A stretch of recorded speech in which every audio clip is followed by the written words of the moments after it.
विज्ञान से जुड़ी नवीनतम वीडियो को देखने के लिए चैनल की सदस्यता लेना ना भूलें और विज्ञान से संबंधित सभी वीडियो पर जानकारी लेने के लिए बेल आइकन जरूर दबाएं।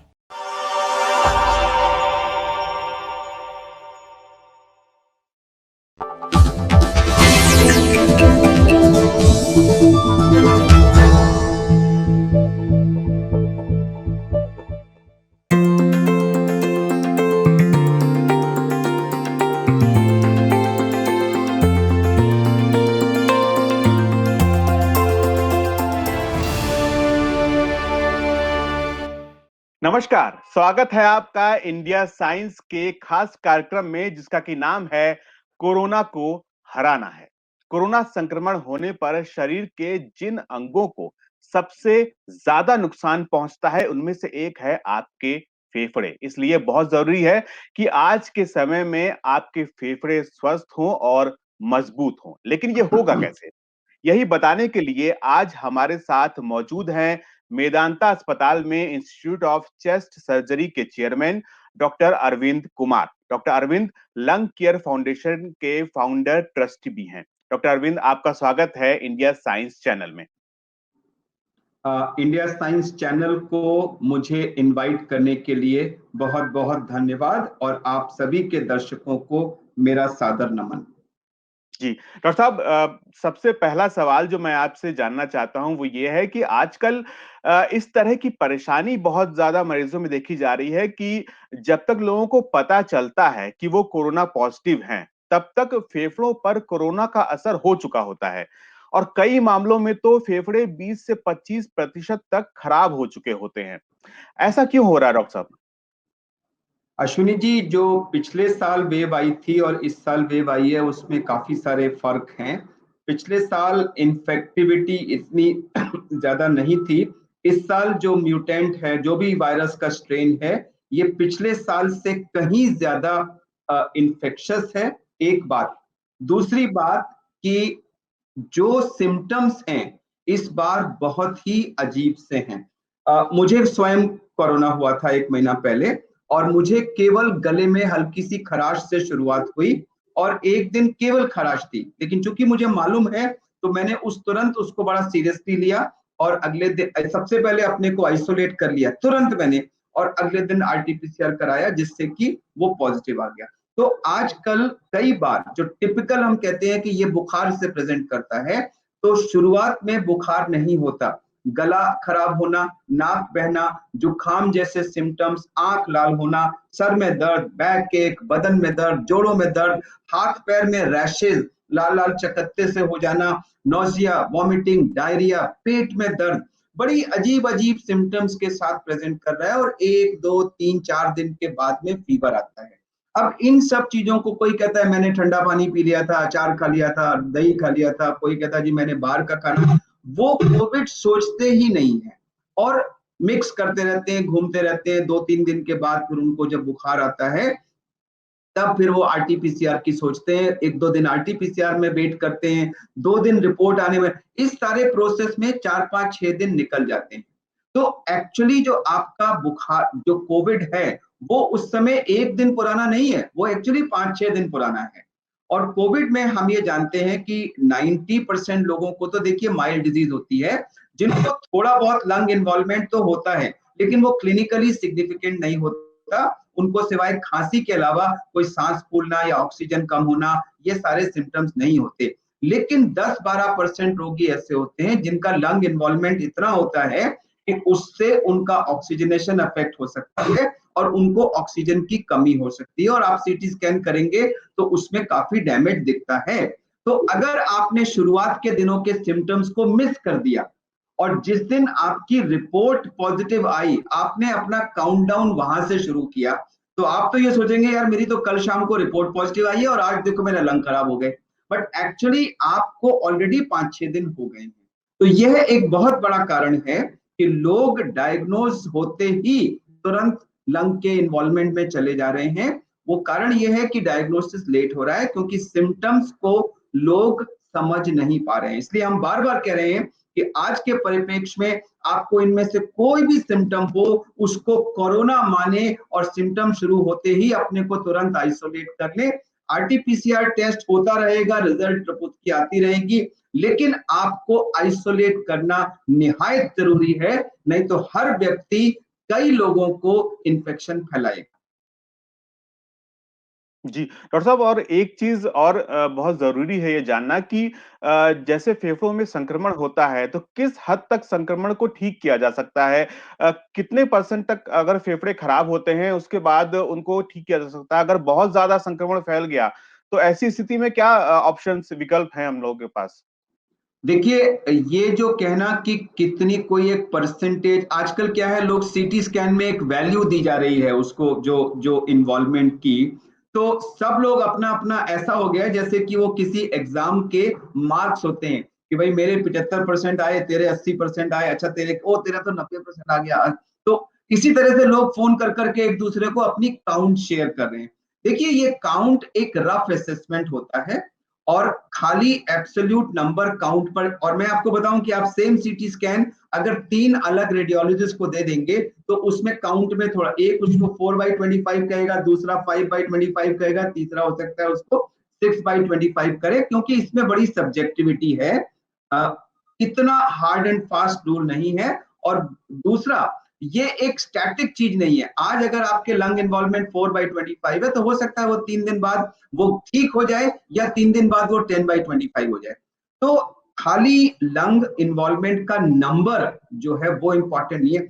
सबसे अहम चीज है कि आपकी अपनी लंग की स्थिति कैसी थी। नंबर 1, आपके शरीर की स्थिति कैसी है, आपको, आपकी उम्र कितनी है, आप स्मोकर हैं कि नहीं, diabetes, hypertension, heart disease, liver disease, kidney disease, पहले कैंसर का ट्रीटमेंट, स्टेरॉइड्स का ट्रीटमेंट, कोई और जोड़ों की दौड़, कोई आपको, या आप ओबीज हैं बहुत ज्यादा, ये सारी कोमॉर्बिडिटीज हैं जो सब लंग इन्वॉल्वमेंट होने को और होने की सूरत में आपका आउटकम, यानी आप ठीक होंगे या नहीं ठीक होंगे, इन सब चीजों को डिटरमिन करती है। तो हमारे लिए सबसे जरूरी चीज ये है कि जिसको कोरोना नहीं है, जो स्वस्थ है वो भी, और जिसको कोरोना का कोई भी सिम्टम, जैसे कि मैंने मेंशन किए, शुरू हुए और अभी लंग इन्वॉल्वमेंट नहीं है, क्योंकि लंग इन्वॉल्वमेंट 5-6 दिन के बाद मैनिफेस्ट करता है, उस बीच में हम ब्रीदिंग एक्सरसाइजेस करके अपने लंग्स को जितना सुदृढ़ कर सकते हैं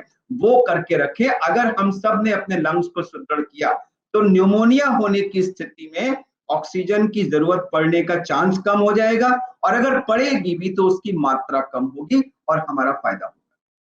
जी, डॉक्टर साहब, जैसे आपने बताया ब्रीदिंग एक्सरसाइज, क्या जिस समय कोरोना अब किसी को हो गया है और मेडिसिन उसकी चल रही है, क्या अपनी तरफ से कुछ ऐसी चीजें हैं जो लोग कर सकते हैं ताकि फेफड़ों पे ज्यादा कम असर कम आए कोरोना का? जी अश्विनी जी, बहुत अहम और बहुत अच्छा प्रैक्टिकल सवाल है, और ये मैं कई वीडियोस के माध्यम से लोगों को इसको कन्वे भी कर चुका हूं कि जिस समय आपको पहला सिम्टम शुरू हुआ, आपने अपने को आइसोलेट किया, आपने आरटीपीसीआर दे दिया, आप उसका वेट कर रहे हैं, या रिपोर्ट आ गई, कंफर्म हो गया, या कंफर्म नहीं भी हुआ, सिम्टम्स को कोरोना मान के अपने को आइसोलेटेड रखिए। रिपोर्ट 30% में नेगेटिव हो सकती है। अब मान लीजिए आप अभी डे 2 पे हैं और आप आइसोलेशन में हैं, आप दिन भर खाली बैठे हैं, आपको कुछ करने को नहीं है, तो मैं लोगों से विनती कर रहा हूं कि आप गहरा सांस खींच के रोकने की एक्सरसाइज करिए। देखिए, मैं करके दिखाऊंगा।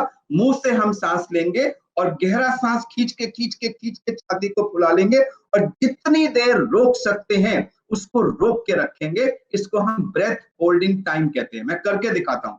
मैंने सांस निकाली बाहर, अब मुंह खोल के,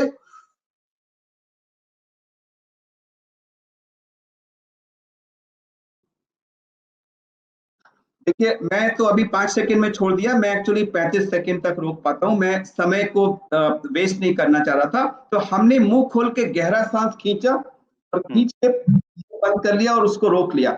इस समय मेरे फेफड़े पूरे 100% कंप्लीटली फैले हुए हैं, जो नॉर्मली नहीं होता। जो सबसे बाहर का पार्ट होता है वो थोड़ा कोलैप्स होता है। अब मैंने अपने पूरे फेफड़े खोल दिए, सारे जगह हवा जा रही है, और वो खुले रहेंगे तो उनमें खुलने की टेंडेंसी, जैसे कोई बैलून को आप पूरा फुलाते हैं अगर एक बार, फिर नेक्स्ट टाइम आपको कम एफर्ट में वो आराम से फूल जाता है। तो इसको हम कहते हैं ब्रेथ होल्डिंग टाइम। तो मैं रोगियों से विनती कर रहा हूं कि आप अपना ब्रेथ होल्डिंग टाइम देखिए, 10 सेकंड, 12 सेकंड, जितना भी है। हर पूरे दिन में आप 3-4 सेकंड का उसमें इजाफा करिए। जैसे मैंने पहली बार किया, मान लीजिए मैं 10 सेकंड रोक पाया, सांस छोड़ दिया, कोई बात नहीं, एक बार कर लिया ठीक है। 1 घंटे बाद मैंने फिर किया और मैंने प्रण किया कि इस बार मैं 1 सेकंड एक्स्ट्रा रोकूंगा। कोशिश करके इंसान कुछ भी कर सकता है। मैंने उसको 11 सेकंड रोक लिया। मैंने शाम को कहा अच्छा अब मैं इसको 12 करूंगा, सोने से पहले मैं इसको 13 कर लूंगा। अगले दिन मैंने उसको 16 कर लिया, अगले दिन 19 कर लिया। अगर आप 3-4 दिन में मेहनत करके इसको 25 सेकंड से ऊपर ले गए, तो 25 सेकंड से ऊपर ब्रेथ होल्डिंग टाइम एक ग्रीन जोन है। इसका मतलब आपके फेफड़ों में कोई क्लिनिकली सिग्निफिकेंट प्रॉब्लम नहीं है। ये बहुत अच्छा सिंपल क्रूड टेस्ट है जो बताता है कि आपके फेफड़ों में सब कुछ ठीक है। अगर 30 सेकंड से ऊपर है तो वो तो बहुत ही सेफ जोन है। अश्विनी जी।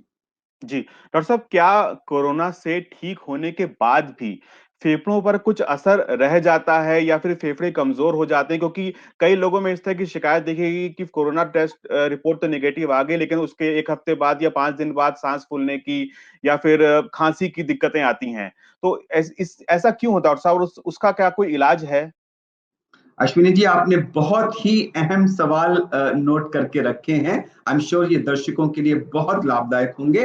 देखिए, जब आपको अस्पताल में वही रोगी भर्ती होगा कोविड का जिसका मॉडरेट या सीवियर डिजीज होगी, माइल्ड वाला तो अस्पताल में भर्ती नहीं होगा, वो तो घर में ही अपने इलाज से ठीक हो जाएगा। जो मॉडरेट या सीवियर है वो ऑक्सीजन पे रहे या बाईपैप पे गए या वेंटिलेटर पे गए, इसका मतलब उनका लंग सिग्निफिकेंटली इन्वॉल्व हुआ था, वो इलाज से वो इंप्रूव हो गया।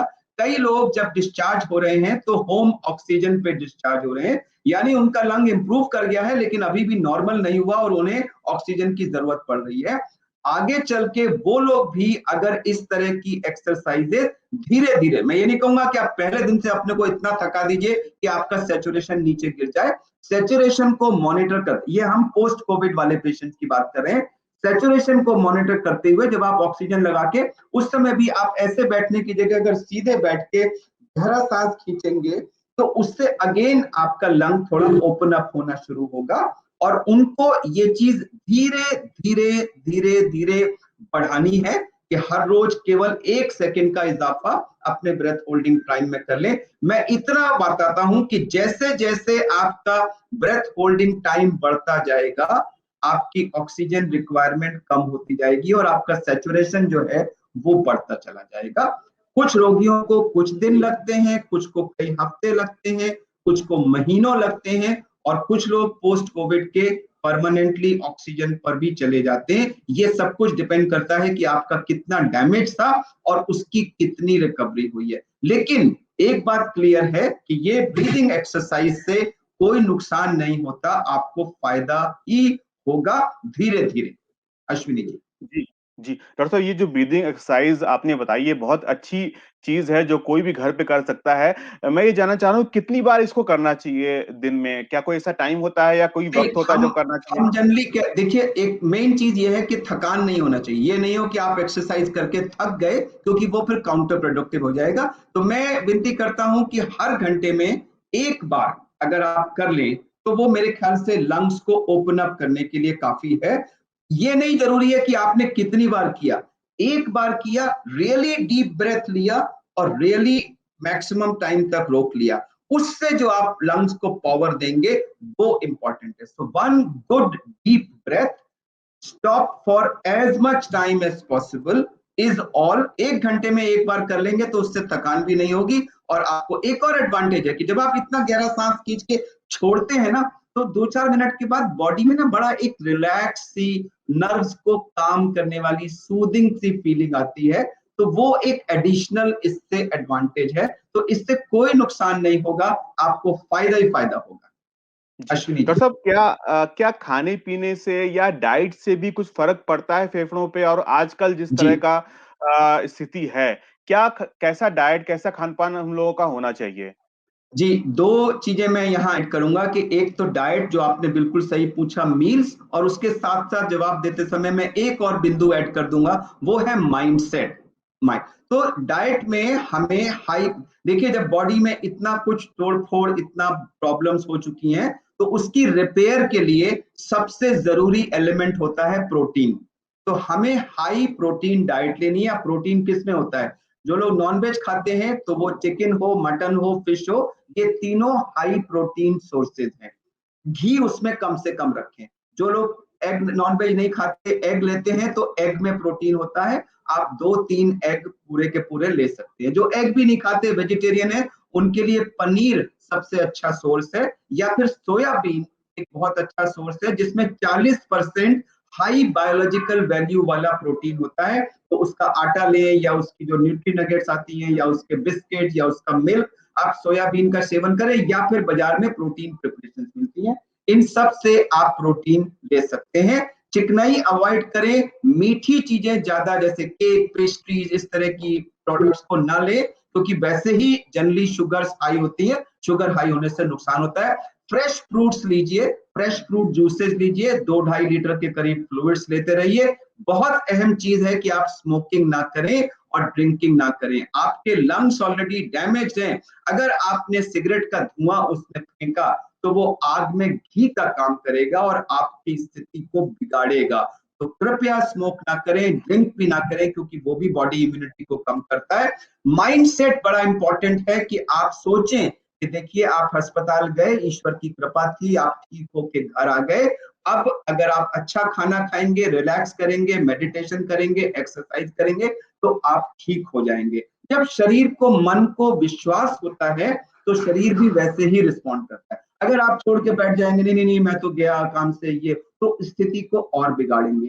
तो थोड़ा रिलैक्सेशन, एक्सरसाइज, एक पॉजिटिव एटीट्यूड, आई शैल ओवरकम, आई शैल ओवरकम, मुझे अपने परिवार के लिए ठीक होना है, मुझे अपने पैरों पे खड़ा होना है। तो ये जो पॉजिटिव एटीट्यूड होगा, ये आपको नॉर्मल होने में मदद करेगा। 50% के करीब कोविड के पेशेंट अस्पताल में आने के बाद कुछ ना कुछ सिम्टम्स से सफर करते हैं कई महीनों तक। साइकोलॉजिकल डिस्टर्बेंसेस, थोड़ा बहुत मेमोरी में फेडिंग सा होना, कभी किसी को आंख में कुछ हल्का फुल्का विजन में प्रॉब्लम, किसी को चेस्ट पेन, किसी को बॉडी एक, किसी को कमजोरी, किसी को पैरों में लिथार्जी, किसी को भूख न लगना, किसी को डायरिया होना, कुछ को परसिस्टेंट कॉफ होना।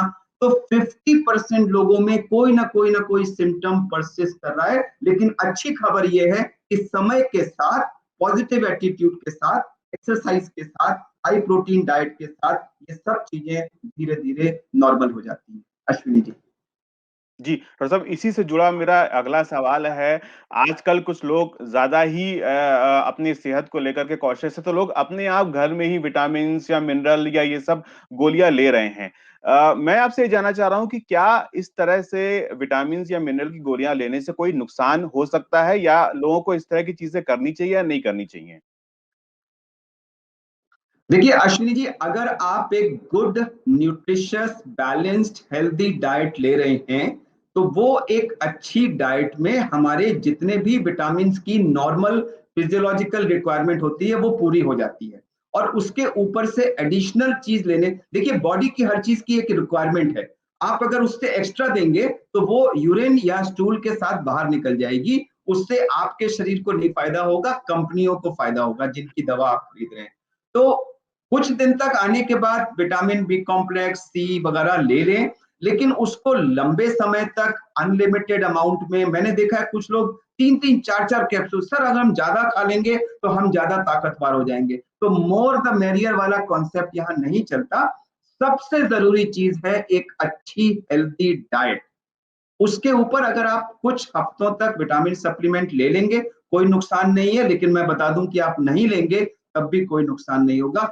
डाइट, मील्स अच्छे हों और पॉजिटिव एटीट्यूड हो, एक्टिविटी रखें, एक्सरसाइज करें, यह सबसे जरूरी है। विटामिन उससे कम जरूरी है। जी, डॉक्टर साहब क्या जिन लोगों को डायबिटीज़ है या कुछ और बीमारियाँ जैसे हाइपरटेंशन, उन लोगों को कुछ खास ख्याल रखने की ज़रूरत होती है? कुछ और खास ऐसे में डाइट लेनी होती है? अश्विनी जी, जो सबसे ज्यादा प्रॉब्लम्स कोविड पेशेंट्स में हो रही हैं, जो सबसे ज्यादा जिसे कहते हैं ना कोमॉर्बिडिटीज की लिस्ट में जिसको सबसे टॉप पे रखा गया है, वो डायबिटीज है। उसके बाद हाइपरटेंशन, हार्ट डिजीज, ओबेसिटी और बाकी सारी बीमारियां आ रही हैं। तो और डायबिटीज में एक और प्रॉब्लम हो रही है कि मॉडरेट सीवियर डिजीज में स्टीरॉइड्स देने की जरूरत पड़ती है, और स्टीरॉइड्स शुगर लेवल को दुगने तिगने से भी ज्यादा एकदम से बढ़ा देते हैं, तो ये प्रॉब्लम आ रही है कि आपको डायबिटीज है तो आपको मॉडरेट सीवियर डिजीज होने का चांस ज्यादा है, और मॉडरेट सीवियर डिजीज हुई तो आपको स्टेरॉइड दिए जाएंगे, और स्टेरॉइड दिए जाएंगे तो शुगर वैल्यूज 300, 400, 500, 600 में पहुंच जाती है, कीटोन्स आने लग जाते हैं। तो ऐसे में बड़ा जरूरी हो जाता है कि पेशेंट की डायबिटीज की एडिक्वेट मॉनिटरिंग करके इंसुलिन के द्वारा उसके लेवल्स को कंट्रोल किया जाए।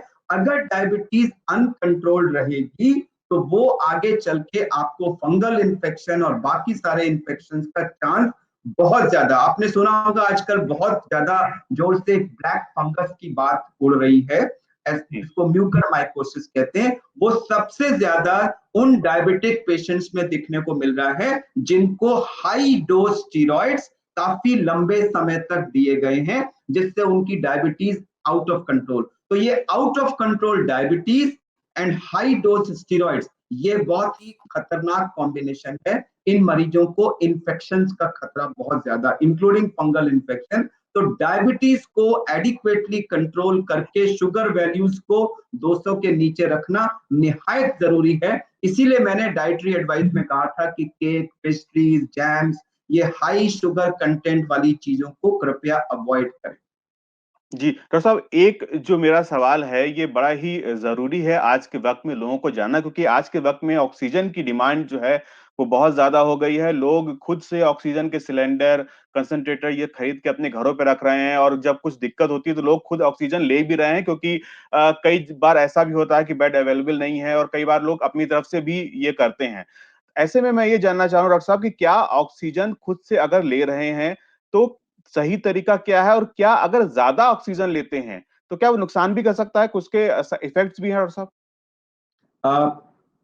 अश्विनी जी, मैं फिर से कहूंगा कि आपके सवाल बहुत ही प्रैक्टिकल, बहुत ही रेलिवेंट हैं। जी, इस समय बहुत सारे लोग होम ऑक्सीजन थेरेपी पे हैं। तो पहली बात तो मैं ये कहूंगा कि अगर आपका सैचुरेशन 94% से ऊपर है तो आपको कोई ऑक्सीजन की जरूरत नहीं है। कृपया ध्यान रखें कि ऑक्सीजनेशन हमें 100 पे नहीं ले जाना है, 94, इनफैक्ट हम आजकल 93, 92 भी कह रहे हैं कोविड के परिप्रेक्ष्य में, वो भी एक्सेप्टेबल है। उसके ऊपर ही, उसके नीचे गिरने पर ही हमें ऑक्सीजन की जरूरत है, एक बात। दूसरा बात, जब हम ऑक्सीजन दे भी तो प्रिंसिपल ये है कि minimum amount of oxygen to bring your saturation to 93, 94। आपने अगर बहुत ज्यादा ऑक्सीजन दे दी और ये एम करके कि मैं इसको सैचुरेशन को 100 पहुंचा दूंगा, तो वो सैचुरेशन तो 100 पहुंच जाएगा, लेकिन बॉडी के अंदर कार्बन डाइऑक्साइड की मात्रा बढ़ जाएगी रिटेंशन की वजह से, और वो आपको कॉम्प्लिकेशंस करेगा, बेहोश भी कर सकता है। तो मिनिमम ऑक्सीजन दीजिए सैचुरेशन को 93, 94 ले जाने के लिए। तीसरा बिंदु यह है कि आप ऑक्सीजनेटर यूज करें, जो एक मशीन होती है जो हवा को खींच के उसमें से नाइट्रोजन और बाकी गैसेस निकाल के हमें 95% प्योरिटी की ऑक्सीजन 5 से 10 लीटर पर मिनट के फ्लो पे दे देती है। बिजली से चलती है ये मशीन, लेकिन उसमें ये लिमिटेशन है कि ज्यादातर मॉडल्स 5 लीटर के हैं, और वो अगर आपकी रिक्वायरमेंट 5 लीटर से ऊपर है तो वो आपके लिए इनसफिशिएंट है। दूसरा सोर्स होता है ऑक्सीजन सिलेंडर्स, जिसमें बाहर से ऑक्सीजन भर के आती है। उन सिलेंडर्स में हमें केयरफुल रहना है कि एक फ्लो मीटर होता है सिलेंडर के ऊपर, वो फ्लो मीटर लेकर उसके थ्रू ही ऑक्सीजन लें। डायरेक्ट अगर आपने उससे लेने की कोशिश की तो वो इतने हाई प्रेशर में होती है कि वो एकदम से ब्लास्ट हो जाएगा, वो ना करें। और फ्लो मीटर में भी आप मिनिमम ऑक्सीजन लें, अपने सैचुरेशन को मॉनिटर करते हुए। 94 हमारा मैजिक नंबर है, उससे ऊपर जाने की जरूरत नहीं है। और तीसरी एक बड़ी अहम है एडवाइस की, जो फ्लो मीटर में नीचे एक चेंबर होता है जिसमें पानी होता है, वो ऑक्सीजन को उसके थ्रू हम पास करते हैं उसमें नमी बढ़ाने के लिए। तो जब भी कहीं बाहर से सिलेंडर आपके पास आए तो उस चेंबर को साफ करना बहुत जरूरी है। अगर वो ग्लास का है तो आप उसको खोल के पानी में उबाल लीजिए 10-15 मिनट, वो स्टेरलाइज हो जाएगा। और अगर वो ग्लास का नहीं है, प्लास्टिक का है, तो उसको खोलिए, उसको पानी गिराइए, उसको पोंछ करके उसको सैनिटाइजर से अच्छी तरह सैनिटाइज कर लीजिए। और फिर अगर उसमें हो सके तो आपको मिले, आइडियली हम लोग डिस्टिल वाटर डालते हैं, लेकिन डिस्टिल वाटर ना मिले तो आप पानी यूज करें, लेकिन उस पानी को 10 से 15 मिनट तक बॉइल करके तब यूज करें। अदरवाइज बाई चांस अगर आपका टैप वाटर या कोई भी वाटर वो उसमें कुछ फंगस वंगस है तो वो फिर ऑक्सीजन के थ्रू रोगी के शरीर में चला जाएगा। और जो ट्यूबिंग्स यूज करें वो भी हर रोगी के लिए फ्रेश होनी चाहिए, एक की ट्यूबिंग दूसरे के साथ नहीं यूज की जाए। जी, डॉक्टर साहब एक आखिरी सवाल मेरा और है। आज के वक़्त में जैसे बताते हैं प्रोनिंग एक्सरसाइज़ कर सकते हैं, थोड़ा-सा ऑक्सीजन का लेवल उससे बेटर हो जाता है। इसके अलावा भी कोई और ऐसी चीज़ है या कुछ ऐसी एक्टिविटी है जो घर में करनी चाहिए ताकि ऑक्सीजन का स्तर बेटर रहे? जी, अश्विनी जी, जब हम नॉर्मल हैं, हमारा अभी लंग इन्वॉल्व नहीं हुआ है, मैंने आपको बताया कि डीप ब्रीदिंग और ब्रेथ होल्डिंग एक बहुत अच्छी एक्सरसाइज है, जिससे आप अपने फेफड़ों की कैपेसिटी बढ़ा रहे हैं। और अगर आपकी कैपेसिटी मान लीजिए डबल हो गई, पहले दिन आपका ब्रेथ होल्डिंग टाइम 12 सेकंड था, आपने 3-4 दिन में उसको 30 सेकंड से पार कर लिया। अब आप सोचिए, आप जब 12 सेकंड पे थे उस समय आपको 10% इन्वॉल्वमेंट होता, और अब जब आप 30 सेकंड पे हो गए उस समय 10% लंग इन्वॉल्व हुआ। तो दोनों में आपको पहली सूरत में ऑक्सीजन की रिक्वायरमेंट की पॉसिबिलिटी ज्यादा थी। जैसे जैसे आपका ब्रेथ होल्डिंग टाइम बढ़ता जाएगा, आपके सेम अमाउंट ऑफ न्यूमोनिया होने पर ऑक्सीजन की रिक्वायरमेंट घटती जाएगी। सिंपल मैथमेटिक्स है ये। तो एक तो ये आप करिए कि अपने फेफड़ों को सुदृढ़ करिए। और दूसरी चीज है कि अगर इसके बावजूद भी आपका ऑक्सीजन कभी भी गिरे, 94 से कम आए, तो जब तक आप ऑक्सीजन का अरेंजमेंट करें, अस्पताल में जाने का अरेंजमेंट करें, आप तुरंत अपने को पेट के बल प्रोनिंग करें। अब प्रोनिंग का मतलब ये नहीं कि आप सिर्फ करवट ली और लेट गए, क्योंकि सबसे जरूरी चीज प्रोनिंग में होती है कि आप पेट के बल लेटे, लेकिन आपका पेट बिस्तर पर नहीं दबना चाहिए। क्योंकि पेट का अगर दबा तो हमारे चेस्ट और पेट छाती के बीच में एक लेयर होती है जिसको हम डायाफ्राम कहते हैं, जिसके मूवमेंट से एक्चुअली हमारे फेफड़ों में हवा जाती है। अगर पेट दबा तो डायाफ्राम का मूवमेंट कम हो जाएगा और उसका काउंटर प्रोडक्टिव उल्टा इफेक्ट हो जाएगा। तो हमें तकिए रखने के, ये हमने एक वीडियो रिलीज किया हुआ है जिसमें ये बड़ी भली भांति दिखाया गया है कि हिप बोन के नीचे हम 3 तकिए रखते हैं, चेस्ट के नीचे एक तकिया रखते हैं, जिससे हमारी बॉडी बिस्तर से उठ जाती है और पेट और बिस्तर के बीच में आपका हाथ फ्रीली जा पाना चाहिए, जिससे पेट का मूवमेंट ना अफेक्ट हो। ऐसा करने से हमारे लंग्स में जो खून आ रहा है और जो हवा आ रही है, उसका जो मिसमैच बना होता है वो इंप्रूव हो जाता है और आप तुरंत आधे घंटे में आपका सैचुरेशन 5 से 8% बढ़ जाता है। तो हम ये कहते हैं कि ये उनके लिए है जिनका ऑक्सीजन कम होने लगा है। तो 2 घंटे बेली डाउन यानी पेट के बल लेटिए, 2 घंटे लेफ्ट करवट, 2 घंटे राइट करवट, 2 घंटा सीधे। ये 2-2 घंटे की साइकिल हम 16 से 18 घंटे करने के लिए बोलते हैं, 5-6 दिन तक, जब तक आपका लंग्स ठीक ना हो जाए या आप अस्पताल ना चले जाए। जी, ये डॉक्टर साहब एक बहुत आराम से की जाने वाली एक्सरसाइज है जो आप बिना किसी डॉक्टर के या किसी के घर में कर सकते हैं। हाँ, केवल प्रेग्नेंट लेडीज जिनका पेट बहुत ज्यादा बड़ा है, जिसको सीवियर हार्ट फेलियर है, जिसको स्पाइन की प्रॉब्लम है, या हिप की या थाई बोन्स में कोई सर्जरी हो चुकी है, उन लोगों को ये प्रोनिंग नहीं करना चाहिए, क्योंकि फिर दिक्कत हो सकती है। बाकी सब लोग ये प्रोनिंग कर सकते हैं। जी, डॉक्टर साहब बहुत अच्छी बातें आपने बताई और बहुत ज़रूरी बातें जो कि लोगों के बहुत काम की बातें हैं, ये आपने आपने हमें आज बताई हैं। बहुत-बहुत धन्यवाद डॉक्टर साहब आपका हमारे साथ जुड़ने के लिए। तो इस प्रोग्राम में फ़िलहाल इतना ही, लेकिन इंडिया साइंस चैनल पर हम लगातार ऐसी ही भरोसेमंद और विश्वसनीय जानकारियाँ जो आपके काम की हैं, लेकर के आपके सामने हाज़िर होते रहेंगे। बहुत-बहुत धन्यवाद। नमस्कार। नमस्कार।